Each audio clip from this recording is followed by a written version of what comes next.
Hello and welcome, ladies and gentlemen. My name is Remko Rinkema, and I am joined once again, back by popular demand, Mr. Eli Elezra here on Run It Back. But today, we are not so much focused on the past in the sense of, you know, your life and career, but we are sort of focused on something that happened very recently. Eli, congrats once again on winning the 8-game championship at the US Poker Open. A nice little tournament score there. How are you doing? I'm doing very well, and thanks for having me. And this tournament, of course, 8-game mix. I saw you walk in the door. I knew exactly the type of field that would come out for this event. You against all your buddies, so it seemed. What was it like to be back in the tournament streets? Because it must have been a while. It's been over a year, and you know how much I love to play, especially the World Series of Poker. And when Maury came up with this one and he said we're going to play the 8 games, I was one of the ambassadors in my cash game, and I got to make sure that everyone will play. And you know what? It was amazing. We turned up to be 68 or something. Yep. That was the most unbelievable turnaround. I mean, we thought about 40. We have bets. The bet was 48 over under, you know.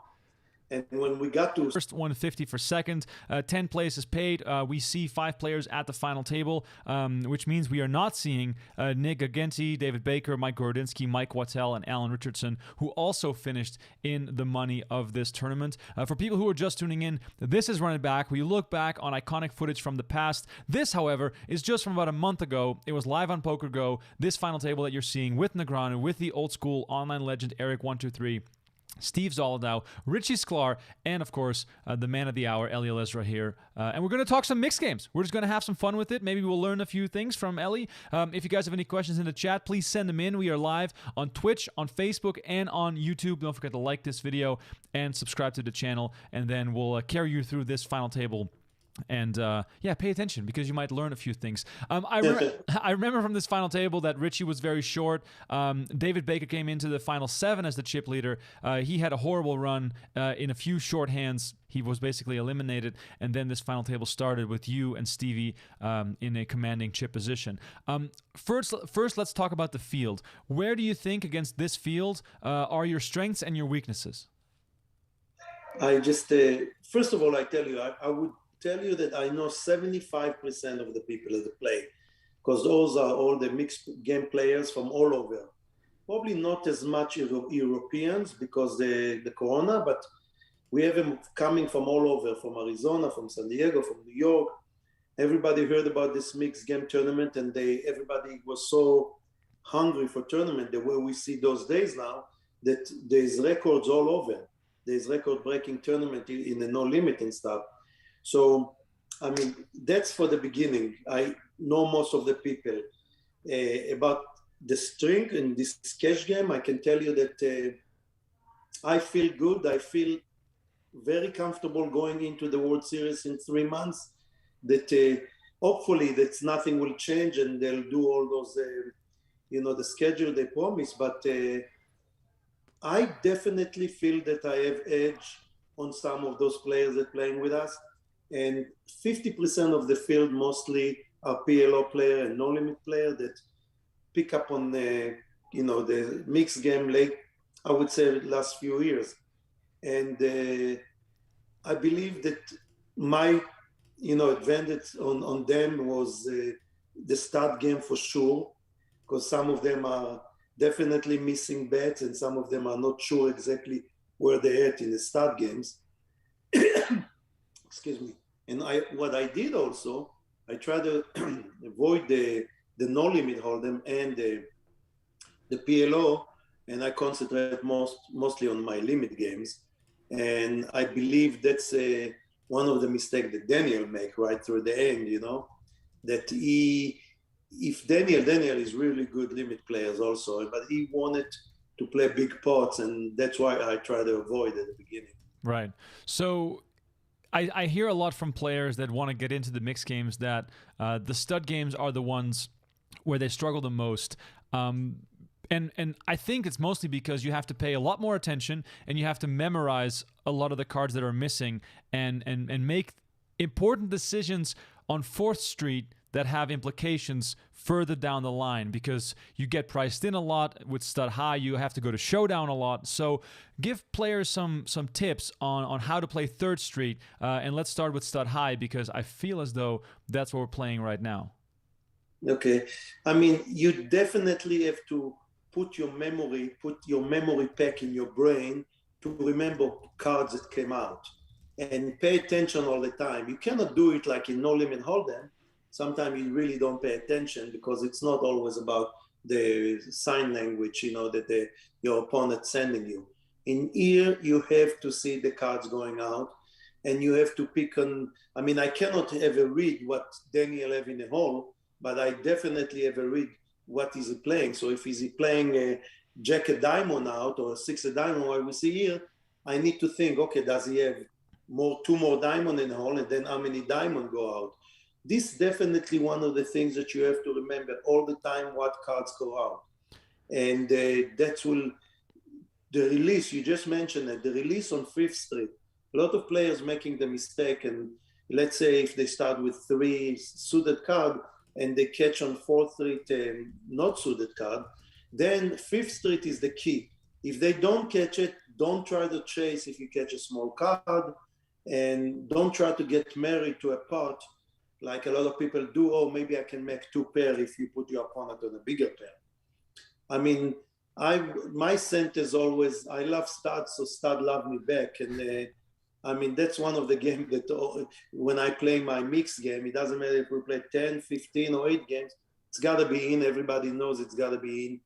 I give a lot of action, I get a lot of action, but I definitely think between the stud and the stud 8 or better, I wouldn't say the stud 8 or better is old school, but they definitely stud high.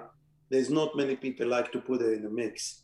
But once you get to love it, once you get to see how deep the game is, you definitely falling in love with it. It's a good game. Right. So I said earlier we're playing stud. We're actually playing stud high, right? Stud 8 right now. I just noticed you played the deuce 3-5.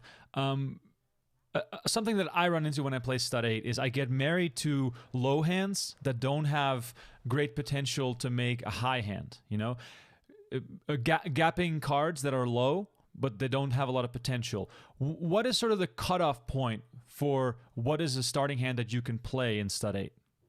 Okay, so in cash game, I would take the 3-4-8, and I would probably try to see if I catch a low one and I get my opponent catch a bad one, then I can try to get the free roll on Fifth Street. But in tournament, I try to avoid the deuce 4-8, try to avoid, you have to play more the 3-5-8, the 3 card straight, the 3 suited card. And I mean, I can tell you stud 8, when I won my stud 8 or better, I would say 6-7 years ago, the tournament, they asked me, how did you win it? And what did you do mostly? And I said, I play high hand. And you just mentioned it. So many people sticking to the idea, missing, and he catch back 2 bananas, then you know that you literally free roll. He play for half, you play mostly for the whole thing. And a lot of people making the mistake thinking, stud high low, we have to start with 3 low card. Right. No, I mean, that's what I'm saying. My way is definitely to do it the other way.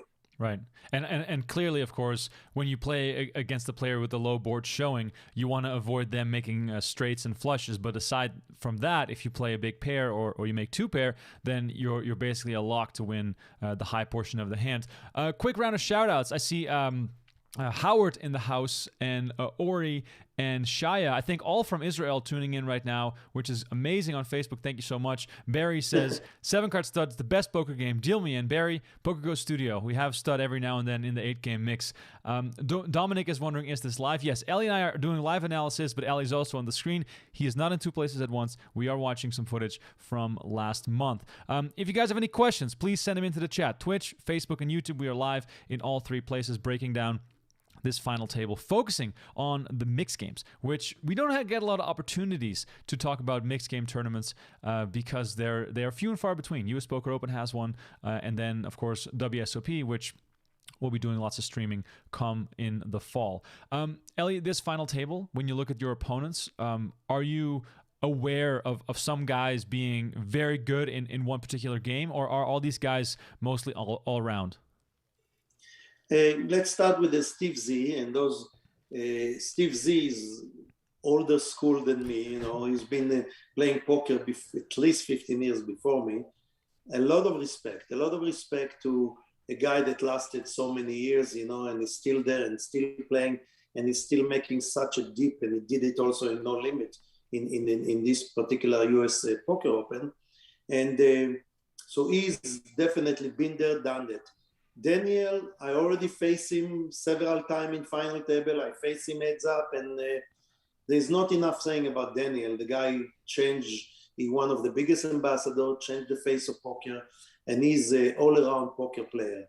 I mean, I can tell you, yes, I feel that I can play better stud than him, but all over, I mean, I didn't want to face him, obviously. I didn't want to face him in the heads-up match, but Daniel is definitely one of those guys that knows what he's doing. He don't miss bet, and he's very calm. He won't tilt easy, you know. Eric 123, you said, legend of online, you know. I mean, he started playing limit hold'em before any of us even knew how big this limit hold'em can be. And we remember during the Poker Star and Full Tilt Day that he was one of the biggest names that won millions before anybody started. And he adjusted himself to play mixed game. And he's definitely a big competitor. I'm playing with him almost nightly, at least 5 days a week now since the pandemic, you know, like 3-4 months ago. The guy with the least experience is right here. It's Richie. Richie is, I would tell you, is very weak in the stud game, very weak. And he definitely tried to put all his money in one shot. If it's in No Limit Hold'em or in a PLO, he was waiting for him. And the funny thing, he got so lucky because, you know, ODB got knocked out early. By the way, ODB is also old school that I would tell you that definitely one of those guys that will be there in the future. I'll have to face him a lot because he's a mixed game player, top of the line, you know. I would say top 30, top 40 in the world, you know, those guys. So it's not an easy final table, but as I said, I think the reason not only that I cut a good run of cards, but I did avoid the big bet game, and I try to play small pots with the good players like Daniel, you know, and them. Yeah, no, it's definitely fun for me when you look at mixed games, is that seemingly everyone has their favorite game, or at least has played more hours of certain games, and that gives them the advantage in some games, and it makes it a lot of fun to watch and to dive into. A few questions coming in already, by the way. Samad says hi from Iran. He's a big fan. We have Macho Man asking, Eli, when are you coming back to high stakes poker? Hopefully that can happen at some point in the future. Well, Remko can answer this question for you as much as I do, because they just came up with some scheduling, and I believe it's going to be right around September, October, November. I believe so, yeah. Right? And the biggest things I can tell you, the biggest news is that Maury told me they're going to try to bring the old school high stakes poker. And that means that me, sitting with Dole, sitting with Sammy Faha, sitting with Patrick Antonio, the magician, sitting with all those people that used to see us, and Gabe Kaplan going to call it in and going to laugh how old we become and stuff, you know. So it's going to be, I'm looking forward for it, you know. It's high stakes poker is what put us on the map, you know. High stakes poker is what make me, in a way, known all over the world in poker, because I played the 6 out of the 7 seasons, and I have so much fun. And you know, some of the young viewers that watching it will say, yeah, most of them, I mean, a lot of people coming to me and said, we start playing poker because the high stakes poker. And some of the professionals those days looking at the high stakes poker and basically laughing. And they said, wow, back then it was raised, re-raise, all in. Today with the GTO, with the solvers, with this, I mean, we definitely look like dinosaurs, you know.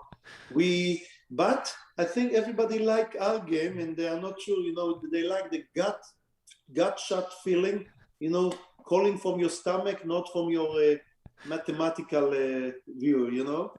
Yeah, And yeah, we'll be back. I definitely looking forward to be back in Ice Tex. anyone who's watching right now who wants to pressure at Buffalo Hanks on Twitter to make it happen, Brent is the man who's always involved in the lineups. Send Brent a message on Twitter. Let him know that you want the old school lineup. I know we're planning to film another season 9 of High Stakes Poker somewhere in I believe end of summer.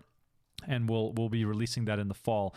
Travis says, Eli, I grew up watching you. You were always the classiest player at the table. You are and always be the poker OG in my eyes. Nice to see you, sir. And we have Mitch in the house as well. He says, tell Eli, Ron from Toronto says hi. So we have we have lots of people in the chat. I appreciate that. Dano Face on Twitch is asking, Eli, do you still get excited to play big tournaments? Absolutely. I mean, right now, when we just got back after the pandemic, I mean, I missed it. I missed it so much during the World Series. People laughing and said, you're a high stakes cash game. Why you always go play tournament and waste your time? Because I can tell you, no one can give you the better feeling, not a big win in a cash game or whatever, that making it deep in tournament, and especially in the final table. Because not only that the World Series or the PokerGO studio or whatever give you the excitement when you sit down under the light, it's also, you have this butterflies that in your stomach that you said, okay, now I know I can do it, I can make it, I can win. And you know what? You can win a lot more than the regular cash game. No one can win $200,000 in a cash game unless you're playing very high. But if you're playing the World Series and the mixed game, and you can, book a nice win of 100, 200, 400, those things is, I mean, the money is part of it, but the feeling is nobody can take it from you. Yeah, the rush of going deep in the tournament is definitely unlike anything else, seeing people getting knocked out left, right, and center. You were saying earlier that you avoid games like PLO or No Limit, or at least you play more cautious. In practice, though, what does that mean? Does that mean you're just playing very tight? Does it mean you're trying to see flops and then sort of try to figure it out? Like how do you approach those big bet games? Exactly what you said. I'm trying to play tighter. I will not play the regular hands. Let's say in cash game, I'll play the 7-8, Jack King, double suited. In tournament, I'll wait for more like either the 8-9-10 Jack double suited, or I'll wait for the aces, not bad aces. Even with bad aces, I don't raise. If I get the ace 7-3 and Badugi, I will just call and try. Unless it heads up, I'll try to go all in. But I don't want to get trapped and lose half of my stack because I play a bad hand. And I know that Daniel is better PLO player than me. I know that Eric play a lot more hand than me in No Limit, and stuff like that. So I'm saying to myself, why don't I stick to the regular deuce to 7 triple draw that I really believe that I have edge, and all kind of mix it up in my games is better than try to put all my stock in one shot. And we can go back to the best example right there.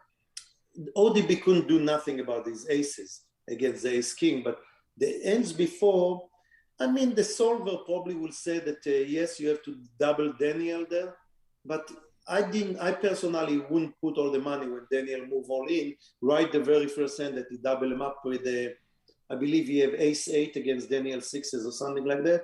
And I mean, I kind of questioned this call because I said, you don't want to double one of the best player in a final table, and that's what he did. And then unfortunately he ran to Steve Z with the ace king and aces. And I mean, to be honest, it's my competition. Yes, I was happy to see him go. I was even happy to see Daniel go, because when we were 11 players, Daniel busted one of the guy was juicy. The guy wanted to play big pot and he had all the chips in the tournament.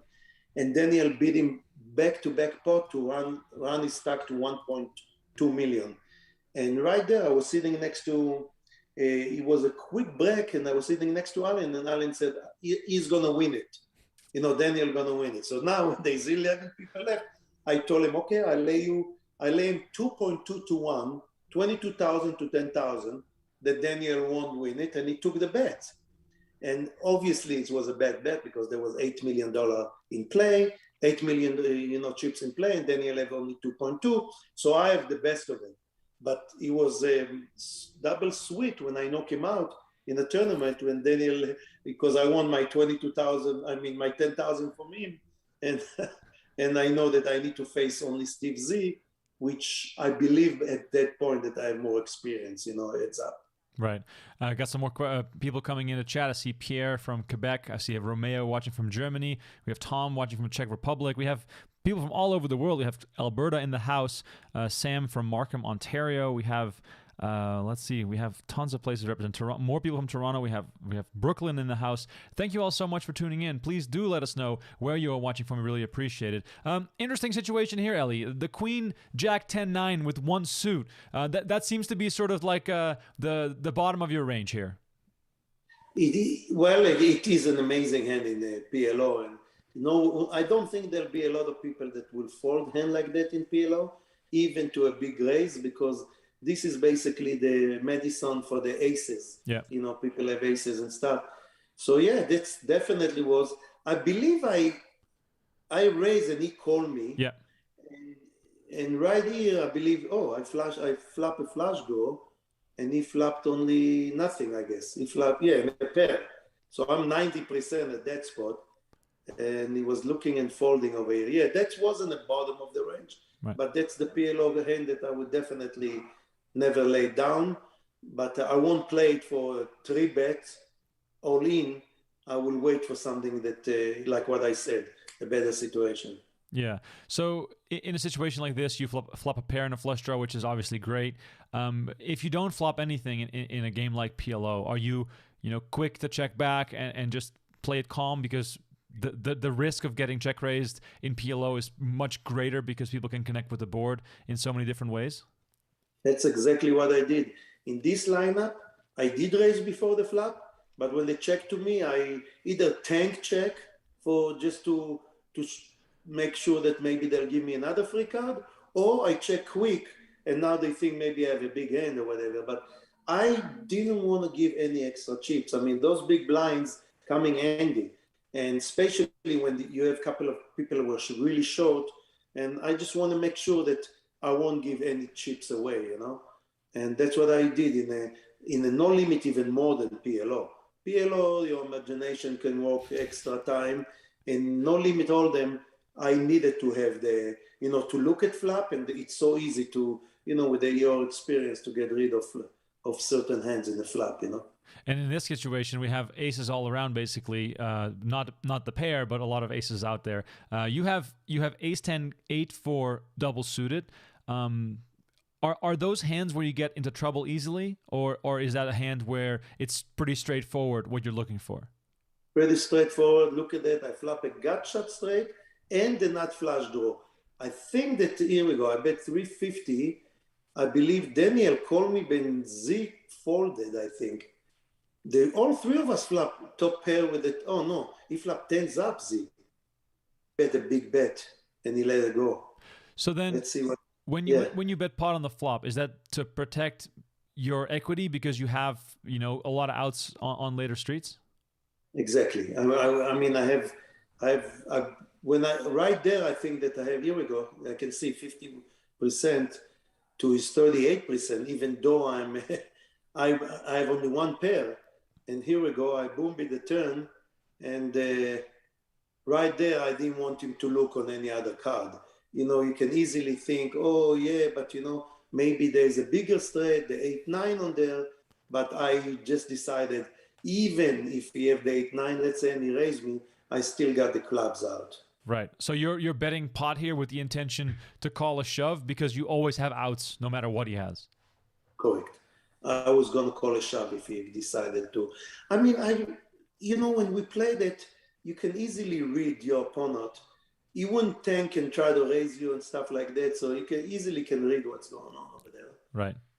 I usually show more, but I show less. It adds up. I show some of the hands to him because I wanted, basically to set him up, that I'm playing pretty tight or whatever. But and it did work because he let me steal a few pots in the end. That was definitely key pot on the head-up match. Yeah, and for people who are just tuning in, we are watching the U.S. Poker Open 2021 8-game mix final table. We're breaking it down with Eli Elezra, the champion of this event. If you're looking for more live poker action, the PokerGO Cup is going on right now. It's a 9-event series of only no-limit hold'em events, starting with some 10Ks, going all the way up to 100K next week. We have daily live streams on PokerGO. You can watch the whole final table on PokerGO, and you can also get a free preview every day on our YouTube channel. So subscribe to our YouTube channel, get a preview of the action. If you like what you see, subscribe and watch all the action on PokerGO. And that also includes the full final table of Eli's final table here, as well as every season of High Stakes Poker, if you want to watch that, or every single year of the World Series of Poker, all those old school events that were on ESPN. So plenty of action to choose from on PokerGO. Today we are diving into this one here as we're four-handed in this mixed game event. A few more shout outs. We have Bulgaria in the house. We have Atlantic Canada in the house. I appreciate that. We have Edmonton in the house, Texas, Yukon, people from all over. Mike Riley says Eli was a beast on High Stakes Poker.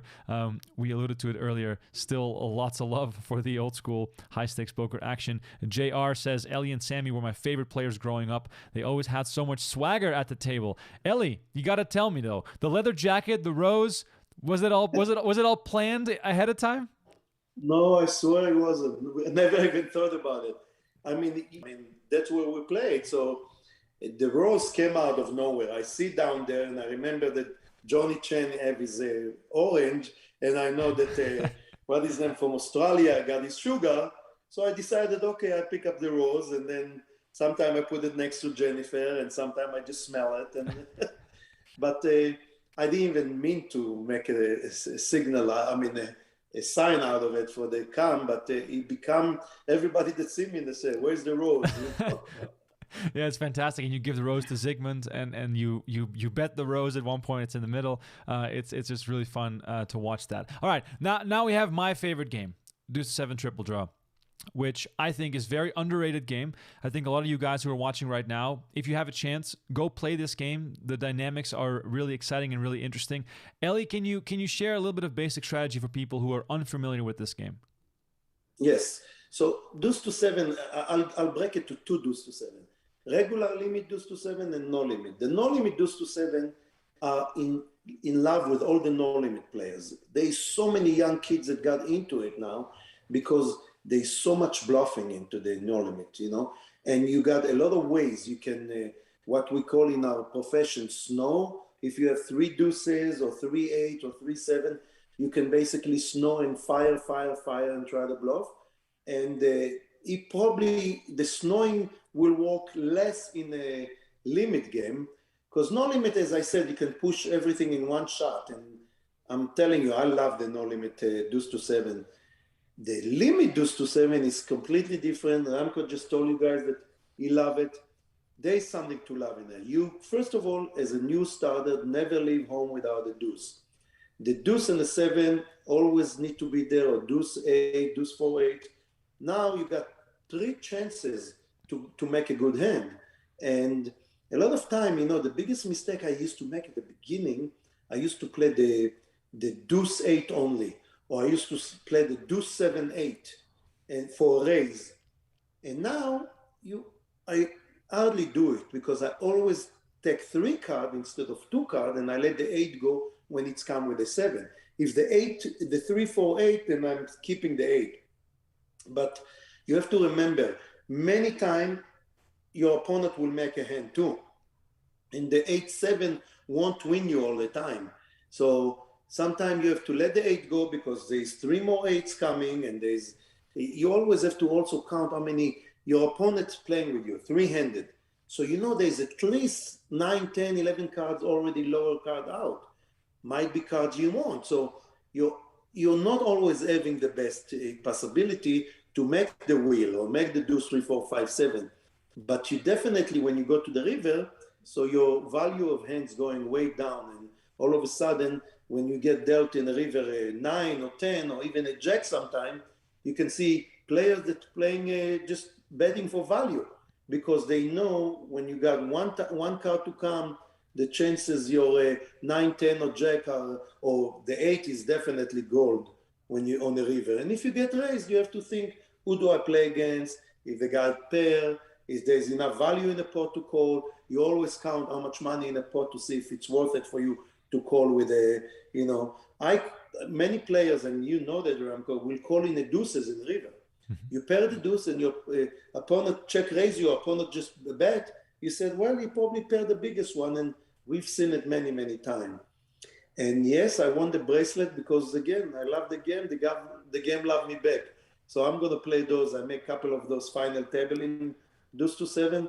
Those basically, you can say the stud high, deuce to 7 triple draw, and the Omaha limit, all 8 or better are definitely 3 games that I'm going to go on the record over here and saying, this old man going to win another bracelet in the next 2-3 years.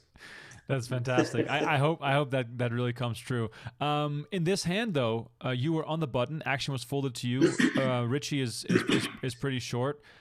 You fold the 10-7-6-6-3, so you have 7-6-3. Is that not enough to raise with, drawing 2 to the 7-6-3, because you don't have to? If I'm on position and I'm facing small blind, big blind, I would probably try, because it's 4-handed, 5-handed. But no, in the full game, I will never. The 3-6-7 get you in trouble, because here we go. You play, now you catch a 4 or 5, and now you take one for a straight, right? If you take one for a straight, you have to hit the deuce or the 8 to make a decent hand. So no, I would try to make sure that I cannot make straight in the hand usually when I play. And now, we're getting some newcomer to our game. And in the no-limit game, the mistake they're making is amazing. You see people calling, we're playing cup. So we're playing 3,600, we're playing $6,000 cup. So now you would raise, the guy may move you all in, and you have to show, if you want to deal twice, he show you the 4, 5, 6, 7. He show you the 3, 5, 6, 7, or the 4, 6, 7, 8, and stuff like that. You love to play with opponent like that, because they don't understand that they're gonna have to get really lucky, and you basically gonna get more chances to beat them than what they have to beat you. And the bottom line, that's what we're doing in tournament and in cash game. You want to make sure that you have a lot more percentage in the river. Yeah, so to summarize what Eli just said, you want to avoid hands that can make you straights. So basically, 7-6-3 has a much higher chance of making a straight than 7-6-2, because if you catch a 4 or a 5, you have a gut shot immediately, which makes every consecutive draw that much harder. And if you want to catch a card that gets you a showdown hand, like a 9 or a 10, then your hand strength goes down significantly, makes it a lot harder to play on later streets. So always look for that big gap, 7 deuce. That's why it's called 7 deuce. So 7, 5, 4, 3 deuce, for those unaware, is the best possible hand. No straights, no flushes, just the 7, 5, 4, 3, 2 for the low. So try to look for hands that cannot get you into as much trouble as you otherwise would get into, because as long as you're drawing live, you can still make your hand on the river. But if you're drawing to a gut shot, that removes 4 outs from the potential that your hand has. We switched to Omaha 8 or better, probably one of the most popular low stakes cash games in Vegas outside of No Limit Hold'em. The Orleans has tons of tables going on at all times. This is a game that actual people that are watching the show can play in Vegas. It's much harder to find a stud game than an 08 game. Why is that, Eli? Why is Omaha 8 or better still popular while it's impossible? It's literally impossible to find a low stakes stud game anywhere in Vegas. Well, you can see, I would answer by the Omaha 8 or better been around for so many years. And, a lot of people that don't want to play, a hard facing, blood changing games will play the game, and it's very easy to play the Omaha 8 or better good, because a lot of people will wait for the ace deuce, the ace 3, the 3-card wheel, and the last few years, it's not only become popular on limit in the World Series of Poker, it's become the PLO Omaha 8 or better, become out of this world, and there's a lot of high stakes players betting in between each other who's going to make it deeper. And Bryce, for my opinion, is one of the best players out there. Bryce Yoki, and he proved it. He proved that every time he make it so deep in this tournament. I believe because he knows how to adjust. He's not waiting only for the ace deuce three or the aces. He's making a lot of adjustment to his game based on the player that he's playing against. And Omar either better. Once you start playing it and you know what you're doing, you're gonna face a lot of opponents that don't know what they're doing. A lot of opponents that they sometimes they'll think that they have a low, but they don't have a low if they get counterfeit with the deuce or with the ace. So, I mean, why you cannot find it? I cannot understand, because you're right. You hardly cannot find any of those.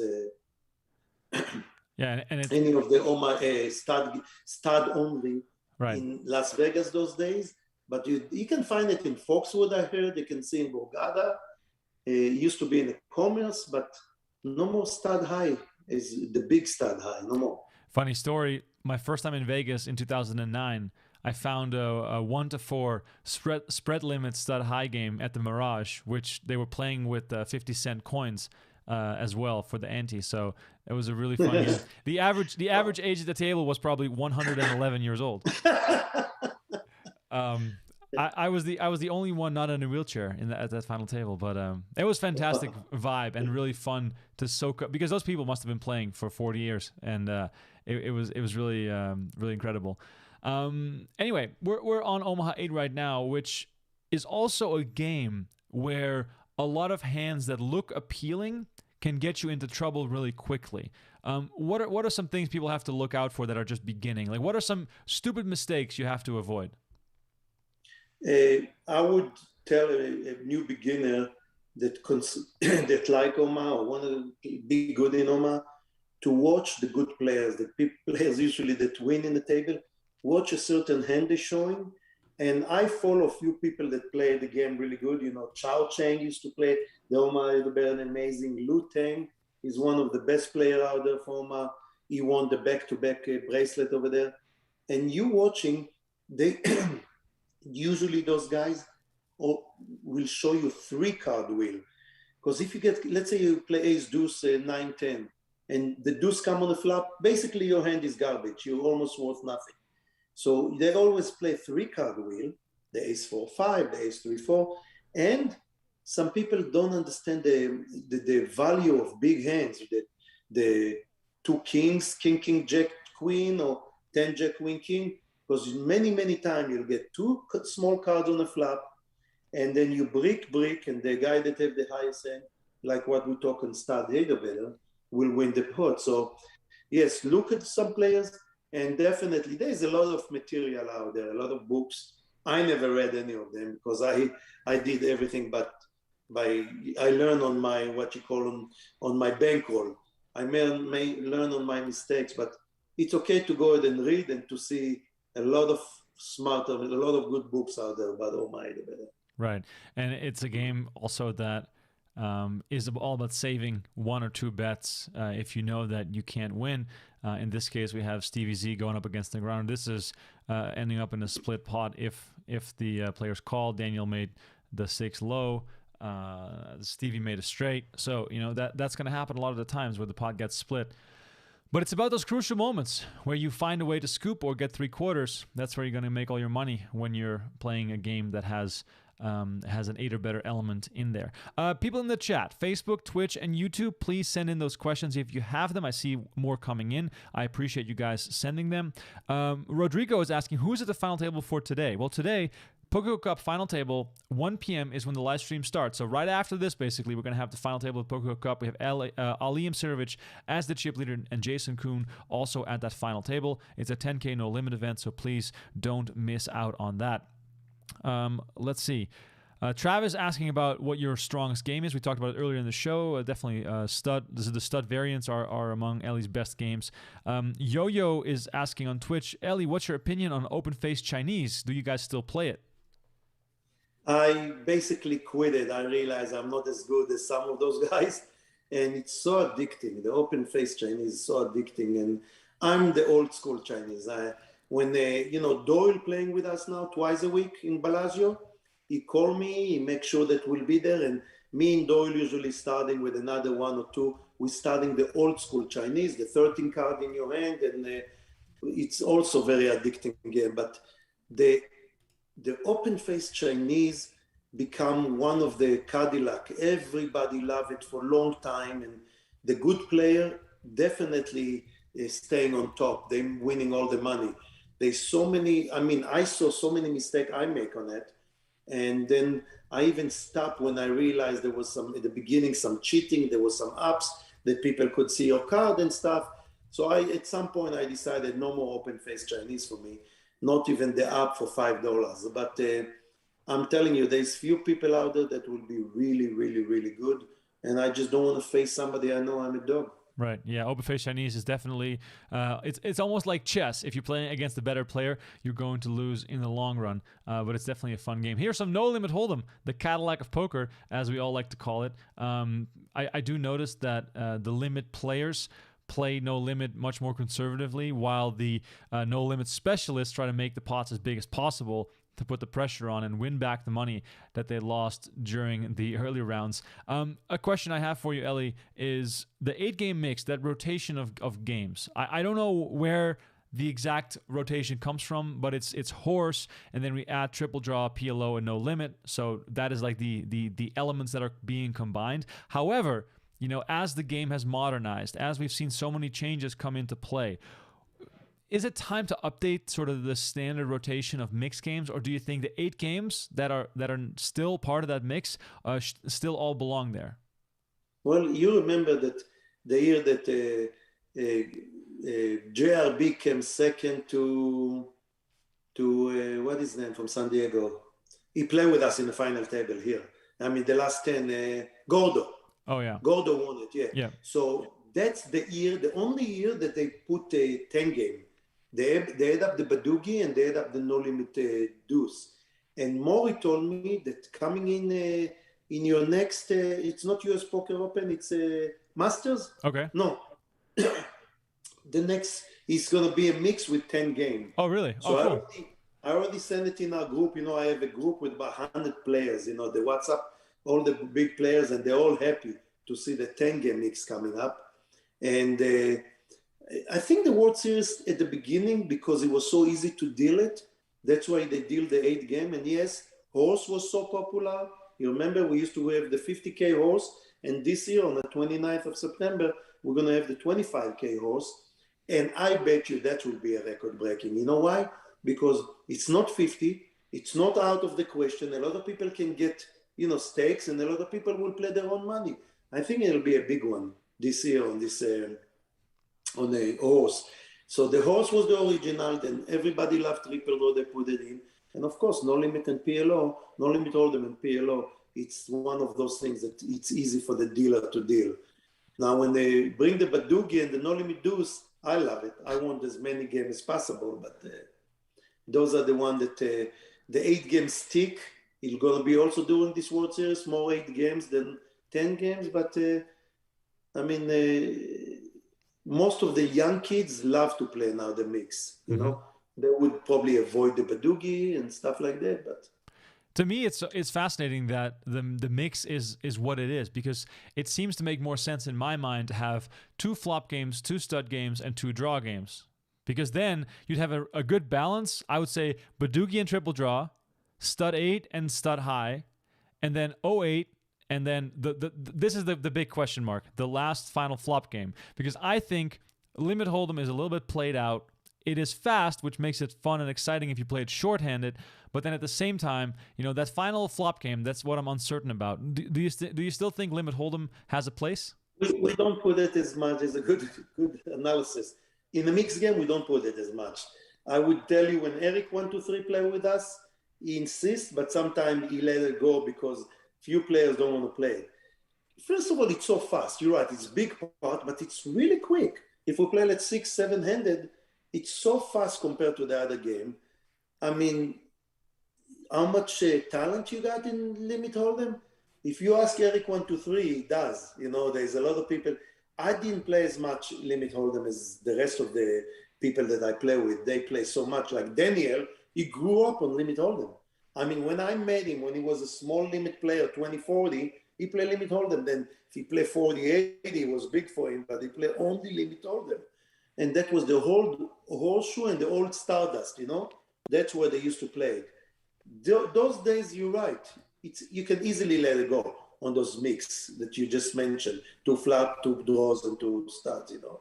Yeah. So... We're brainstorming here to change the world, Eli. We're changing the world. I think that it's time for an update. But I am uncertain about Limit Hold'em because the way in which it is fast is exciting because some games are so slow that it's a good change of pace. At the same time, it's not a really exciting game. Also, let me put this to you while we're watching some No Limit Hold'em, and you got pocket aces, so maybe we should pay some attention. Nobody called. Nobody called. So this is what I'm curious about. People always tell me, Remko, how do we make mixed games more popular? They know that I like it, and I do my best to promote it. But then at the same time, when I go into casinos or go to WSOP and I see sort of the mid-stakes cash games going on, you know, let's say 10, 20, 20, 40, 30, 60. When I see those games, they are the least inviting games that you will ever see. There's a stack of 15 games. They play a bunch of split pot, Badesi, whatever, super stud bullshit games. So if you are someone who watches mixed games on TV and who comes to Vegas and goes, oh, I want to try that, then you're overwhelmed with all these games that you never get a chance to practice. You never get a chance to play them. Yet in Vegas, the place where the pros go to make money, those players can't play with them because they don't know what these games are. Please explain that to me. This is an amazing point you bring in over here. We used to have the crazy game, and now we have the Ali game, Ali Najad game. And those games, I agree with you. Too many of the circus game, I call them, or you call them, some people will term it the puke game. Too many splits and too many. Now, I used to be one of those guys. I used to play with them. And I used to think that I have edge in Padesi, and when I start playing it, I start picking so many mistakes players make, you know? But the biggest point you bring over here, Dole told me several times, I'll prove you that if you play the horse only, or you play 6 or 7 games, we'll have a lot more walk-in.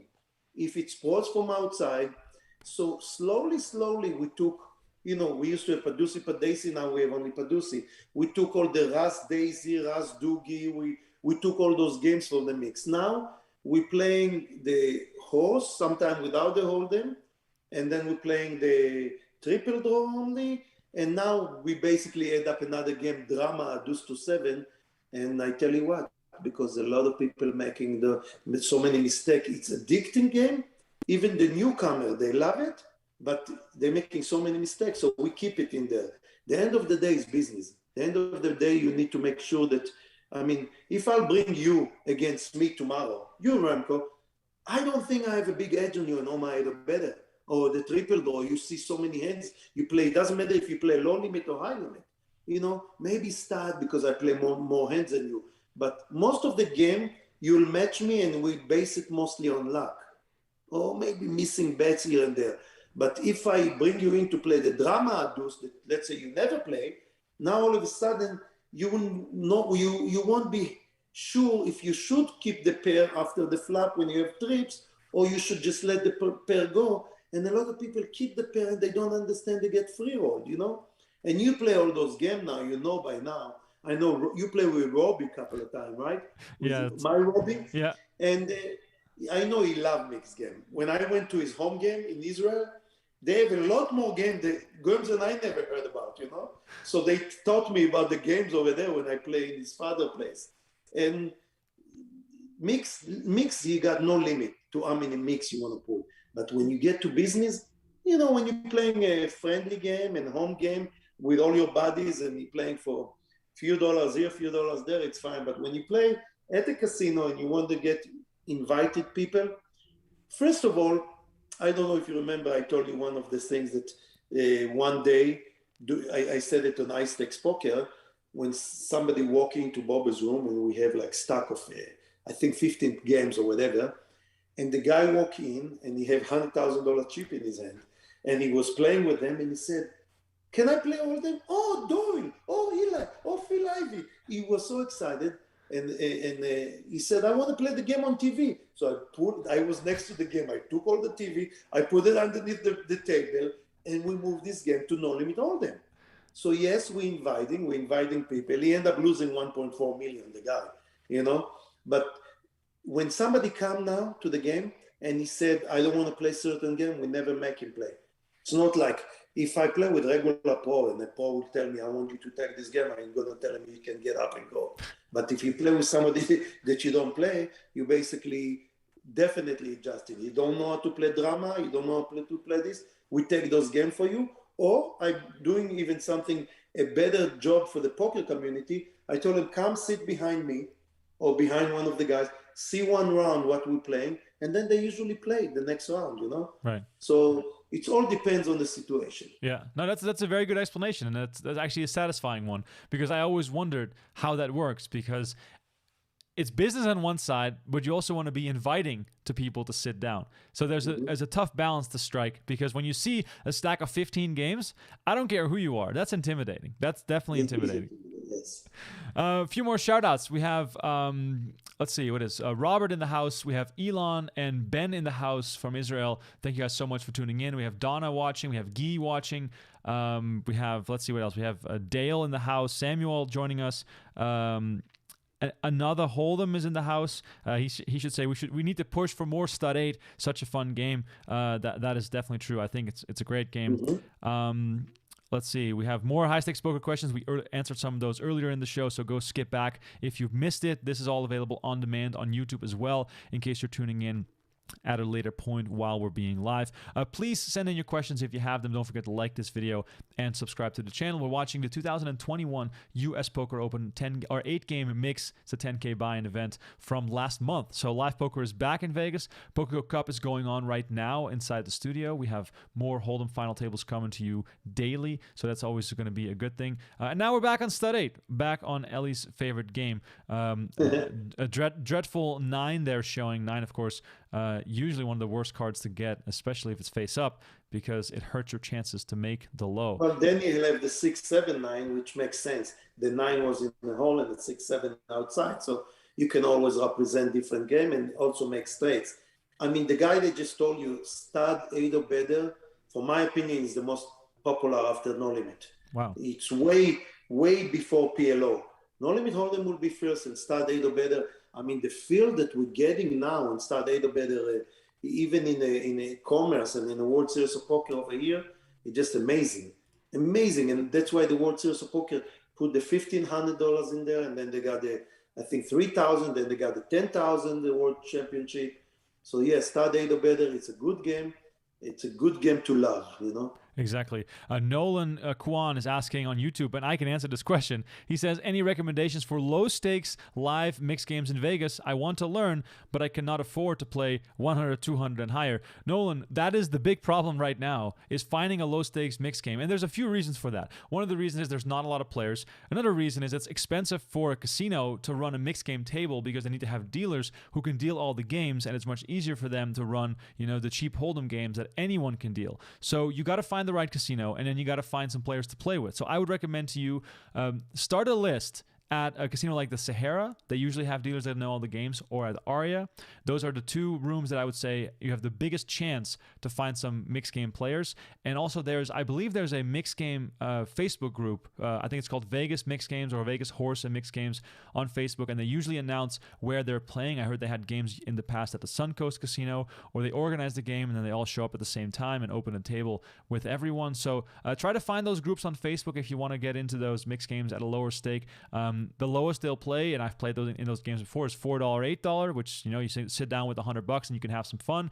And then they do the 10, 20s and the 20, 40s as well. So go check that out. It's not easy to find, but they are definitely there. You just got to have a little bit of luck there with right place, right time. And if I'm drinking wine, I usually start a mixed game somewhere, and we have some fun with it. So I will put it on. I know that you and your media group. Yeah. I mean, you and Robbie in this, every time I see that you're texting each other and you're starting a game, the 10-20 or 5-10 or whatever, and it's beautiful. The love for the mixed game. During the World Series, you'll have the 75, 150, Oma, 50, 100. I see 2 games, Oma either better, Stud either better. You're right, it's very hard to find a group that will play mix, but I play a few times during the World Series, but I think he's right. We play the 100, 200, and not the lowest. So the lowest, you probably, I mean, this group that you say might be, something... Yeah, and someone on Twitch says there's a Aria 918 mix game, which runs regularly as well. So that's good. Yeah, I think I've seen it. Yeah. I even played it twice, I think. Nice. So you might even run into Eli if you're going to go and play. Let's see. We got some more questions here in the chat. Let's see. Samuel, I can answer this for you. Which is the most high variance games? I think PLO and Hold'em are probably the most high variance, Eli. Yes. PLO, I used to tell people that I lost so much money on full tilt when I won like almost $5 million during the time that they put $1,000 and $2,000 in full tilt. And then I remembered, and you guys would know the name, I remember Tom Duan, Zygmunt, and a few other people make me talk to myself. I didn't understand why I'm waiting for aces, I'm waiting for good hand, and I push it all in. And I didn't understand that the 10 Jack Queen King double suited is as much chances as aces, or sometimes better after the flop. And so the PLO is there's so much to learn in PLO, and you need to be very deep in your bankroll if you want to play PLO high. But I know that Aria running a PLO 510 or 1020 or sometimes 2550, and there's a lot of waiting list for those, I still think that the solver, the no limit hold'em, will be the toughest game out there, still to play against the most.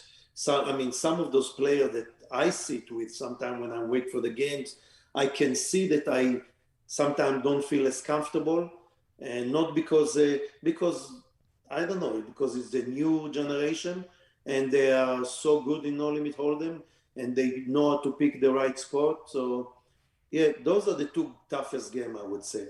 The rest of the game, when you play limit, you cannot lose all your bankroll other than no limit deuce in one shot. So I think you can learn while you play. Name Sean on Twitch says, loving the mixed games here on the East Coast. He says, getting ready for our Deuce to 7 No Limit tournament. We try to run it twice a month. That's awesome. That's really good to hear. That's beautiful. Yeah. Sean, let us know where that is on the East Coast. Maybe we have some other fans in the chat that want to join you for that tournament. By the way, I can recommend to everyone to check PokerAtlas.com as well if you want to find out some more low-stakes tournaments of the mixed games. I know the Orleans recently had a series where they had a $300 horse tournament, so that is maybe even a better option than some of the cash games, because there are more low-stakes tournaments than there are cash games if you just find the right series to go to. So I would recommend checking that out as well. Babar is asking you, Eli, do you have any advice for a novice Raz player? Raz, regular Raz? Yeah, to me, it's a very straightforward game. Absolutely. I mean, look, Phil Arnott is one of the best out there. He's definitely makes so many final table in Raz. I don't think I ever play Raz by itself. I never play one game Raz cash. I play probably several tournaments in Raz, because when we chase the bracelet, and if we have a bracelet bet, you need to play those. You would see the way the Remko said, you would see the average age is twice doubling or more, or tripling on Raz, because there's not so many young players that will play the Raz. But the Raz is definitely something like stud, something that you got to look into it. A lot of people thinking you don't play in Raz, you don't play only your cards. You definitely play the players and what you're getting in front of you. And that's a game that if you want to play one game only Raz, I don't think you'll be able to find it. I mean, I know that they wrote a few books on Raz, but it's definitely one of the old school games that kind of fading. But as far as the strategy of the game goes, are there certain, because okay, this is how I play Raz. I get a low card, and the first thing I do is I look to my left and I see what's there. And then I see where's the bring-in. Okay, bring-in is in this position. That means that I have to worry about these hands because they're to my left. And then up until that point, your whole cards don't really matter that much, Because if the king is a bring in and the king is 3 seats to your left and next to you is a jack and a 10 and you have a deuce showing, you can always raise if the action folds to you. Because then they're never going to call. And if they are going to call, no matter what you have down, you're going to have a good chance of catching up or catching another low card bet and they fold. So basically, Raz is a game of being aware of what's going on around you, being very aware. If you get your cards dealt and you look at your cards right away, that means you're already losing because you need to look around first, see what's happening, where's the bring in, when can I steal? Because stealing in Raz, that's where you make the money. As soon as the cards start running out and you all start making hands, then you just go to showdown, right? Yeah.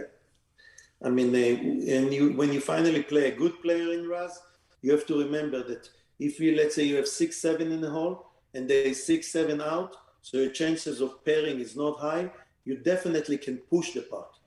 Do 6, you can push the pot. It doesn't matter if you think the opponent show a lower card than yours, because your chances of pairing is less than what his chances of pairing. So you always have to do the numbers, play with the numbers. Exactly. So yeah, Raz is pretty straightforward, but if you're aware of the boards, then you can definitely make some good money if it's part of your mixed games at home. Samuel is asking, Eli, do you feel 100% safe now playing poker in the Vegas casinos? Is everything back to normal? Well, I think it's back to normal too fast. That's my opinion. And matter of fact, last night I was playing with Maury in our game, in our 3-6 game, and we discussed it that September 28th coming upon us in 3 months, 2.5, 3 months, and it's World Series of Poker. And now the biggest World Series of Poker make it even bigger is the European. All the European coming, and there's a lot of them. I think if sometimes the numbers out there is 10,000, I think 3,000-4,000 of them is European. And basically the World Series is depend on those European, a lot of good players. And now, if in Europe, the Corona, now all these Delta things coming back, it's kind of scary. Because in Vegas, the human memory is too short.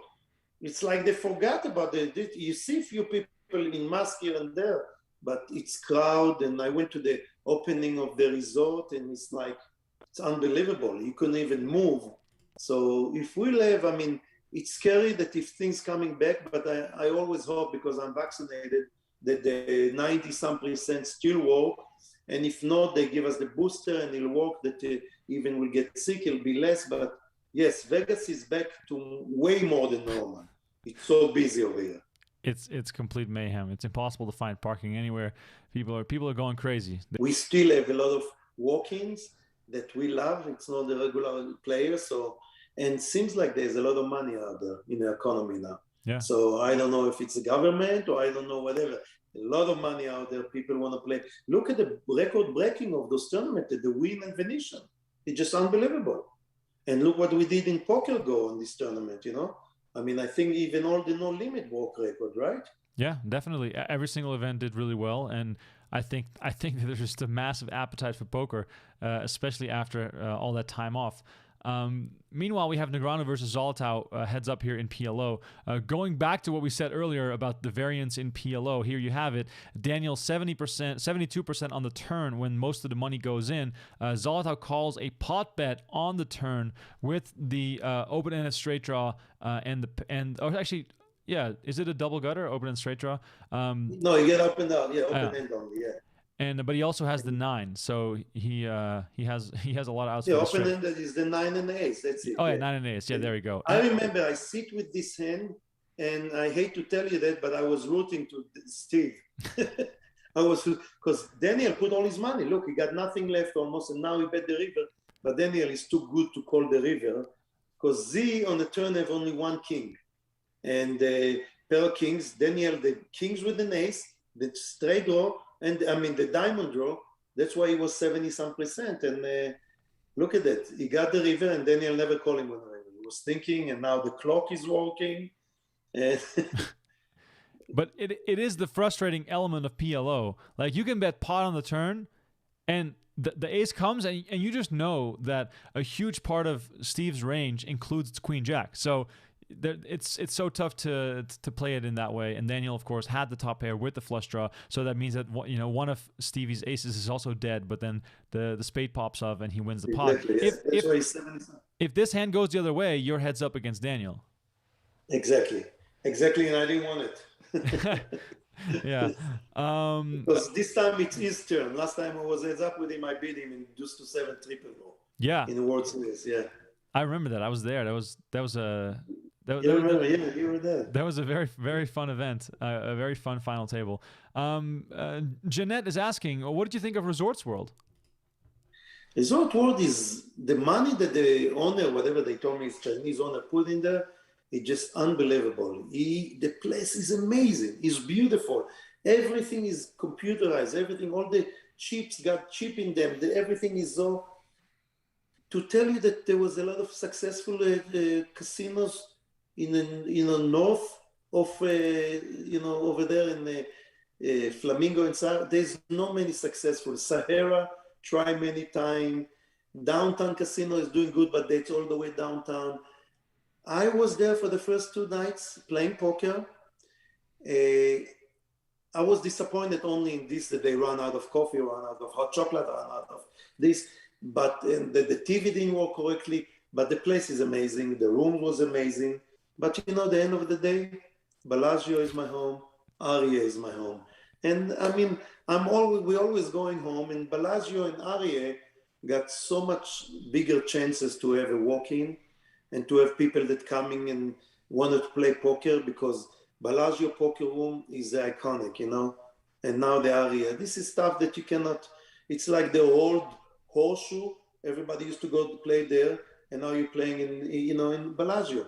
So the last 20 years, every TV show, big show, poker show was in Bellagio. Yeah, definitely, and of course, Ocean's 11 really helped as well with the name and the fame of the Bellagio.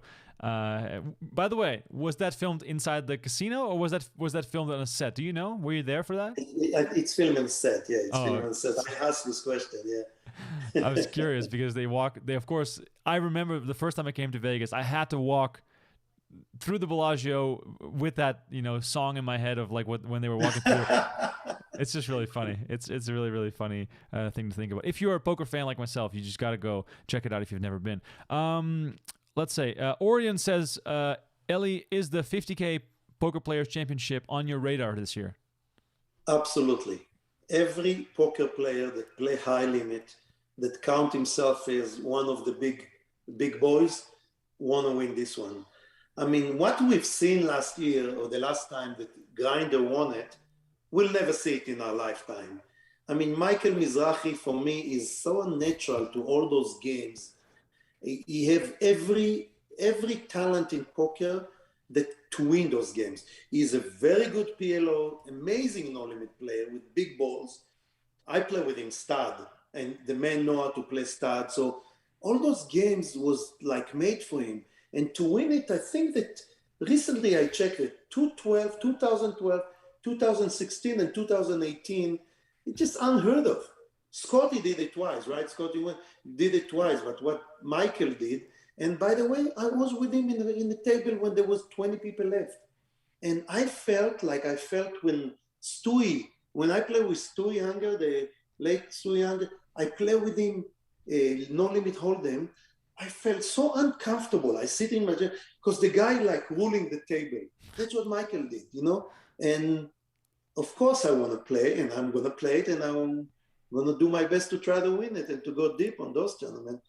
The Player Poker Championship is going to be the Cadillac of poker for everyone, every island player. Exactly, and it's going to be live final table on PokerGO, so you don't have to miss the action for that one. Here we have Negrono all in with the fives against your big cards here. 60. How many? I got 40%. 60-40, even though you have no pair, which is the quintessential PLO hand to have the equities run so close. And of course, Daniel has a very small pair, which it makes it even easier. And here's 7 on the turn, doesn't really change anything. It's still 60-40 on the turn, which is crazy. Because I got the 16, it's 12 out. Sorry, I got the 12 out. Any card I hit, boom. Yeah, there it is. That is Daniel eliminated, and now you are heads up with Steve Zola Tau, which was the opponent that you preferred, as you said earlier. Mm-hmm. Yeah, so I mean, and I'm Z and me know each other for 25 years. I play with him for so long. As I said, I have a lot of respect for him, but I definitely thought that it'll be better for me, better matchup for me than Daniel.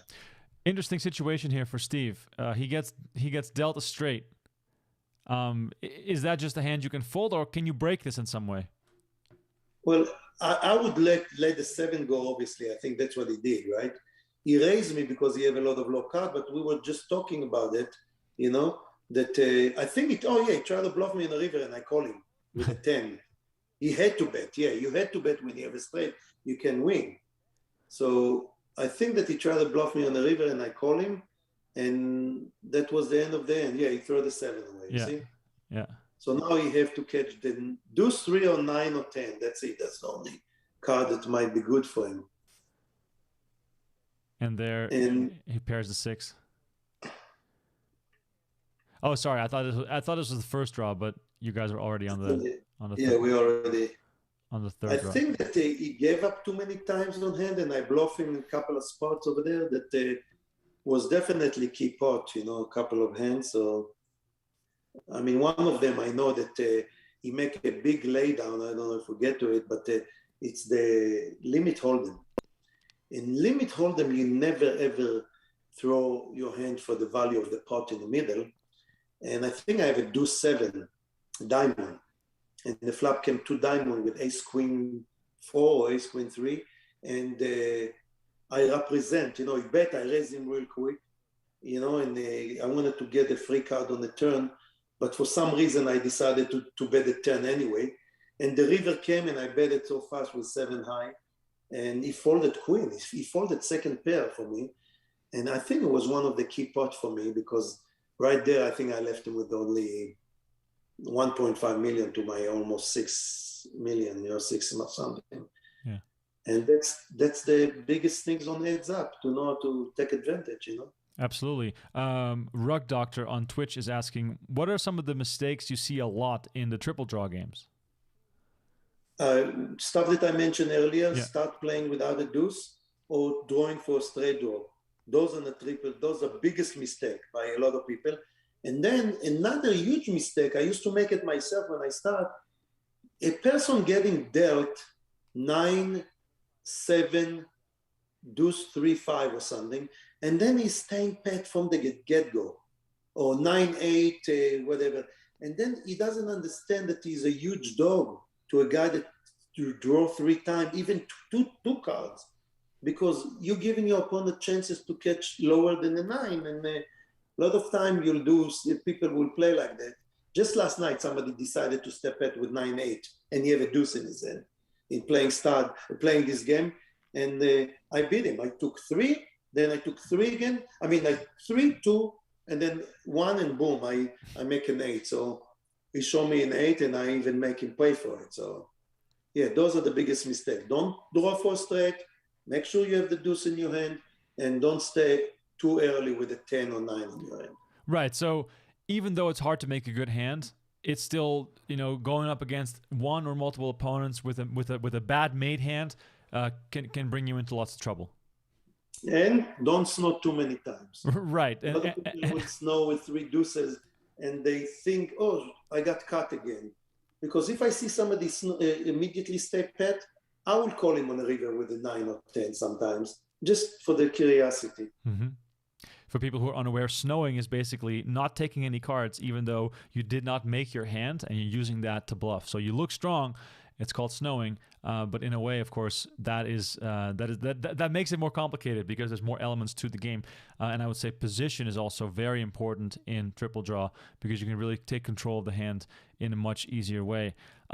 Rudy is wondering, Eli, are there any young players that you admire or that you play against on a regular basis?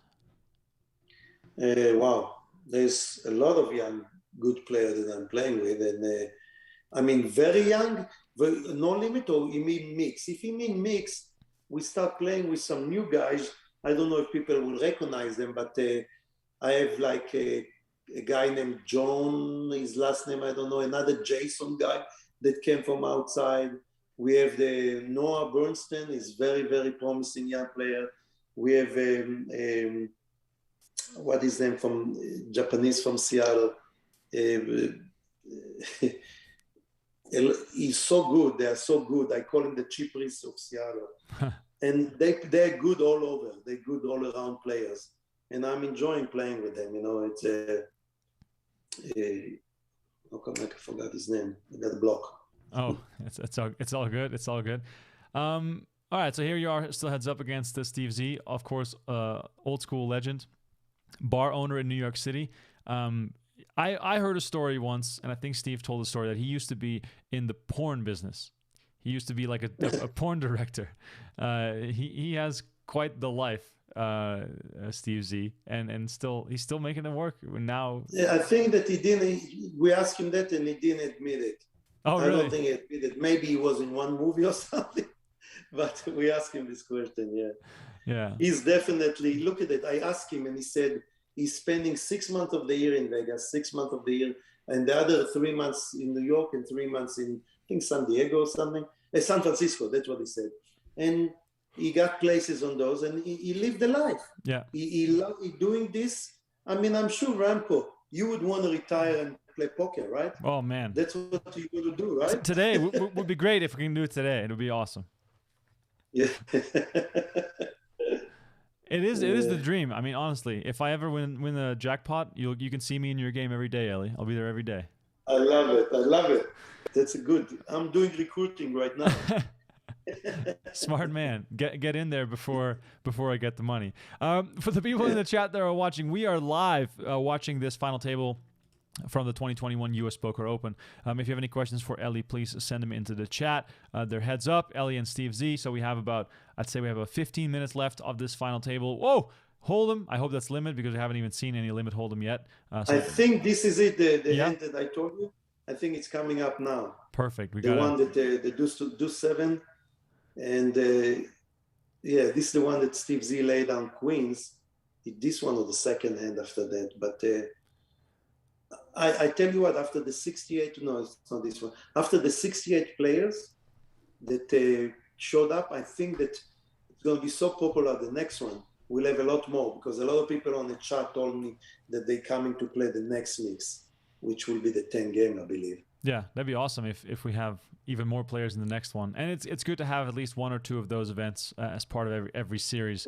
And have what I did with Z also, with Steve Z, I limp a lot. I limp with good hand and I limp with bad hand. So, I mean, to tell you that I have more experience than him, but I figure that I can steal more than what he still. Look, right here.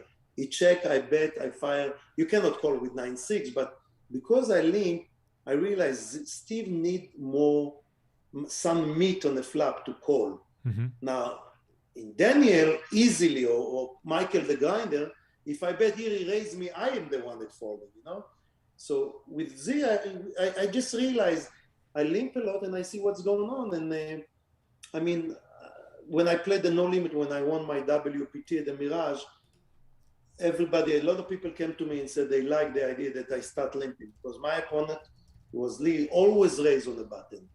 You don't have to always raise on the button. Sometimes looking at the flop, it's not the end of the world, Mm-hmm. Definitely.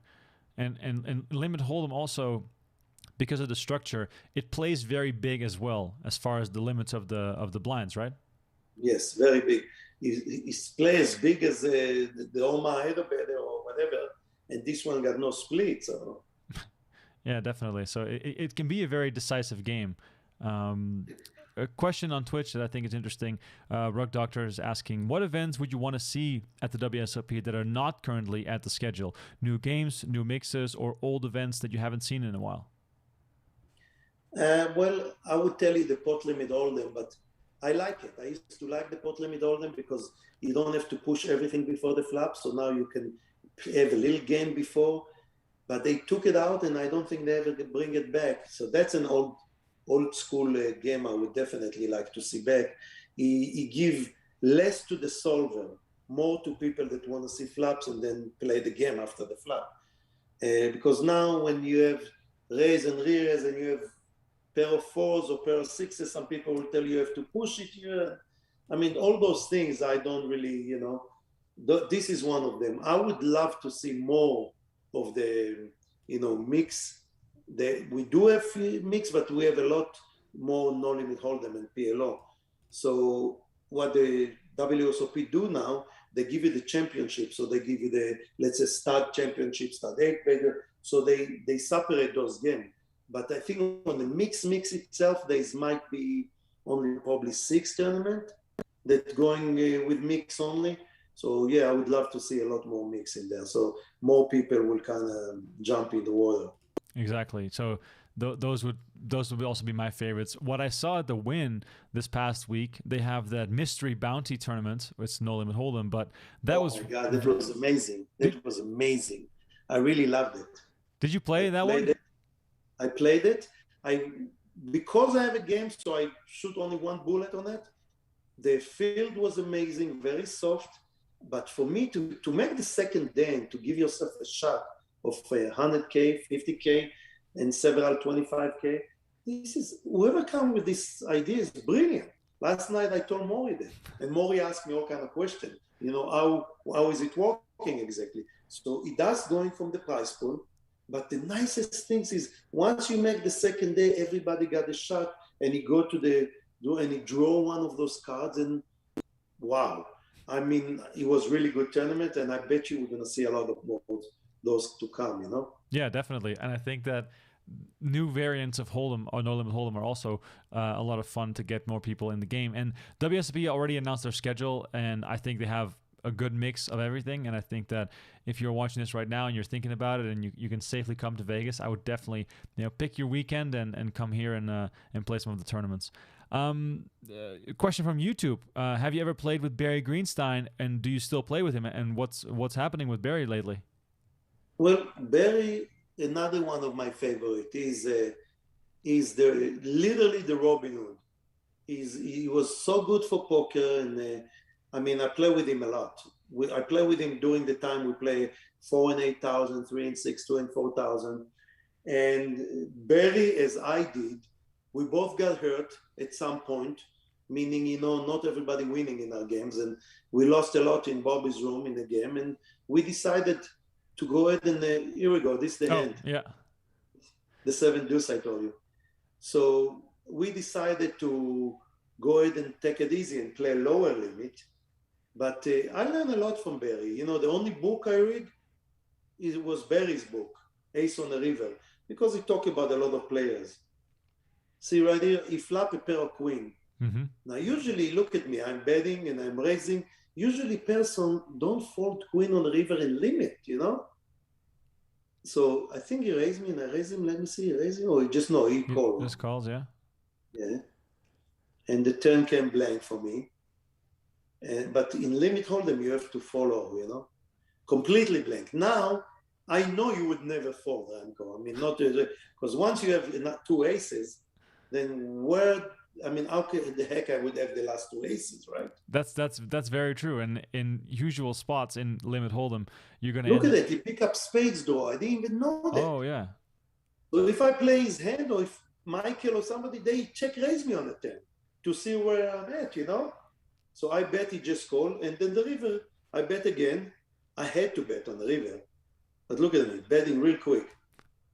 And then he was talking a little bit, and this, and what was it? There was 1.4 million in a pot already. That's big. Yeah, it's huge. I have 5.4, you have 1.7 left. That's what I told you. It's huge. And then he came after, when he watched the show, he came to me and said, how stupid I was. How can I fold the queen in there, I mean, he lays it down, and you chip up by a lot, putting him in a real tough position here to make a comeback. Which it's part of the game where you have to pick and choose your spots, and this was one where it paid off for you. A little earlier, we saw him hit the river against Negrono when he made the straight. That's when things went his way. So yeah, and I placed a lot of small pots after that, a lot of limping, and I kind of controlled the match. That's what I did. Yeah. But going back to Barry Greenstein, so Barry's still playing. Before the pandemic, I play with him in the Gardens in Los Angeles. As I said, we both play low limit now, and I just love Barry. He's very poker smart man, He will be like me. We'll play until our last day. We just love poker. And he never stops talking, so that's also... He has all the stories in the world, which which is always fun to listen to. No more than Billy Baxter. Oh. Billy Baxter need to be on your show one day, but the problem is you won't have enough battery in your phone or whatever. This man can sit down and tell you stories for 20 hours straight. Oh my God. He's the best. Why didn't Billy ever write a book? No kidding. I tell you what, maybe there's still secrets over there he doesn't want people to know. We should write it all down, and when he passes, we should release the book. Billy got the best stories and all confirmed stories from Doyle, from Chip, from everyone else. And he's still moving. He's 80, I think, 80 something, and he's still playing and everything. Wow. How has Doyle been doing recently? Have you spoken to Doyle? Yeah, by the way, he's playing. He's very sharp. His body is kind of betraying, so he have to be on his crutches, and some on his wheelchair. But when he play poker, don't worry. He still got the morning. He still got the crying. He still got everything working for him. Doyle need to be playing poker to live longer. I told him that straight up, and I'm playing with him. Oh, is he still coming to the casino now again? Yeah. I'm playing with him twice a week now. Wow. But he play our game, 3 and 600, no biggie. Okay, so he's slowing down a little bit. Yes. That's good to hear that he's still getting out there, because I'm sure that the pandemic was harder for him than anyone, because he probably played poker every day for 40 years, 50 years straight, and then he couldn't play, which is kind of crazy. Yeah. Here you are up against Steve in stud 8. You have really nice equities there with the 3 sevens. High hand plays here, as you said before. Having the high hand can really pay off when someone breaks. That was a huge hand. He paired his aces. He led into me, and I raised it. We both make, I raise it when I make 3 sevens. So now the pot, look how big is the pot, $2 million already. Wow. And Z got 795 behind. So he cry, and he folded. He realized it's 2 aces only. He couldn't. I wish he makes 2 aces up or something there. But that was another huge part for me. Yeah, and took another million from him. Yeah. And you have 3 spades showing as well. That must make him, more worried as well about maybe you having a flush or something.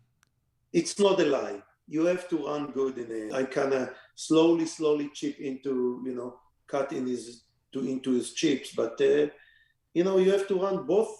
Once you run good, you play good. It's very simple. When I steam up in tournament and in cash game, I cannot play good anymore when I'm tilting up, And there was only one guy that tilt and still play good. It was Chip Reese, I need to learn from him a lot. It's I tough. learned a lot from him.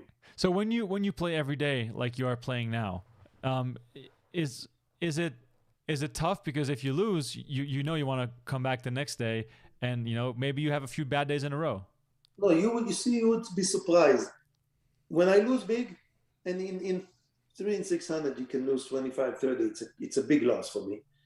But when I lose big, I usually don't want to show up the next day. Unless there's a special circumstances that somebody really lose in town and the guy's giving it up. I just try to control my losses, because what you just said is correct. It's momentum. Yeah. When you win, I never miss a day when I win. I want to go day after day after day and play. But when I lose, it's coming also, one after one. So I usually take a break, and it always works, That's good, man. For people at home and you're watching, take your breaks. Don't feel scared to cash out. Even in tournament, that's a good point in tournament. When I sit down and I get knocked out in the first hour, 2 hours, 3 hours, jump into the next one. In the World Series you can do that, and I'm out. I usually the next day. It doesn't matter if it's an event I like. I usually try to take a break. Yeah. During WSOP, you can get caught up in that, and it can really start taking over your life in a way, which is crazy. We're getting close to the end here. You got a nice almost 10-1 chip lead in another round of stud. Let's see if this is stud 8 or better. I can see it on the plaque down there. You got the queen up and the 4 deuce in the hole. You bring it in for 30. And by the way, in some of those hands, I didn't want to give any. He limp over here, by the way. He limped, so but I didn't want to just give chips away. When I have a bad hand, I just let it go. Mm-hmm. So you don't want to bleed. You don't want to bleed chips when you don't have, especially when he's so low. You're playing heads up, your opponent is low. It's not even no limit giving him a shot to double up. It's a limit hold'em. So limit poker, you just wait and wait and wait. Yeah, it's crazy. And still, getting the final knockout in a limit tournament is so hard because you can always make a comeback with very little chips. Yes, sir. All right, let's see what else. Yo-Yo is asking, do you think that No Limit Hold'em will still be the most popular game 10 years from now? Forever. No Limit Hold'em is the mom and pop sitting home. That's the game they want to watch. Yeah. And I would say 75% of the population that don't understand what poker cannot watch Stud or Raz or even the Deuce to Seven. Because people that don't understand mom and pop, they don't. Oh, this is the last final end. Okay, let's walk. Yeah, this is the final end. This is when I started with 3 low card, 2 diamond, and I catch a 3rd diamond, and now I got a 7 smooth draw, and he started with 2-5, split 5 with the king. Here's a big mistake and start 8 better right there. Now you get married to the hand, and every street is a big bet. And I think right here I catch a bad one. But I still bet because I knew that I have enough out with the 2 to come to make my low, to make the aces or to make wins, you know?